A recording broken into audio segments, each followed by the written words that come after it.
Hello all big pass லைவ்ல என்ன நடக்குதுன்னு பார்க்கலாம். ஸ்ருதிகா அவங்களோட இண்டிவிஜுவல் கேம் ஸ்டார்ட் பண்ணிட்டாங்கன்னு சொல்லலாம். மார்னிங் சும்மா பார்த்துட்டு குட் மார்னிங் அந்த மாதிரி எதுவுமே விஷ் பண்ணல. ஸோ கரண் எல்லாம் கண்டுக்கவே இல்லை. அந்த கேங்கை பார்த்து ஒரு விஷ் கூட பண்ணவே இல்லை. ஸோ இது ரொம்ப நல்ல மூமெண்ட் சொல்லலாம். ஏன்னா இந்த கேங்ல இருந்த வரைக்கும் ஸ்ருதிகாவுக்கு நெகட்டிவாக தான் இருந்தது.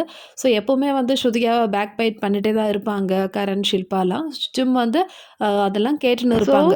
ஸ்ருதிகா நேற்று நைட்ல இருந்தே வந்து ஆக்டிவ் ஆயிட்டாங்க. ஸோ ரீசன் எல்லாமே வந்து சும் தான். சும் வந்து இது மாதிரி சாரி சொல்கிறாங்க. அதுக்கப்புறமேட்டு ஸ்ருதிகாவும் கிளியர் பண்ணிட்டாங்க இஷ்யூவை.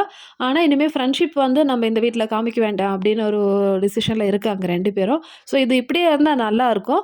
இப்போ ஸ்ருதிகாவோட நியூ கம்பெனி யாரெல்லாம் பார்த்தீங்கன்னா சாரா, அதே மாதிரி அதிதி கூட நல்லா பேசுகிறாங்க, ரஜித் கூட பேசுகிறாங்க. ஆக மொத்தத்தில் கரண் கேங்கை தவிர மீதி எல்லாருக்கிட்டையும் வந்து ஸ்ருதிகா வந்து நல்லா தான் பேசிகிட்டு இருக்காங்க. விவின் கூட அப்பப்போ வந்து டீஸ் பண்ணிகிட்ருப்பாங்க. ஸோ இதெல்லாம் பார்க்கறதுக்கு இப்போ ரொம்ப நல்லாயிருக்கு. ஸோ ரொம்ப ஜாலியான ஸ்ருதிகாவை நம்மளுக்கு வந்து பார்க்க முடியுது. ஸோ ரொம்ப பாசிட்டிவாக இருக்குது பார்க்குறதுக்கே. ஹிந்தி ஆடியன்ஸ் என்ன தான் சொன்னாலும் இப்போ நிறைய பேர் சொல்லுவாங்க இல்லையா, சவுத்துலேருந்து நிறைய ஓட்டு கிடைக்கிது, அதே மாதிரி ஸ்ருதிகா வந்து ஃபேக்கு. என்ன தான் சொன்னாலும் நம்மளோட ஸ்ருதிகாங்க. ஸோ நம்மளுக்கு தெரியாதா என்ன? அதுதான் வந்து அவங்களுக்குலாம் இருக்கிற ஆன்சர்.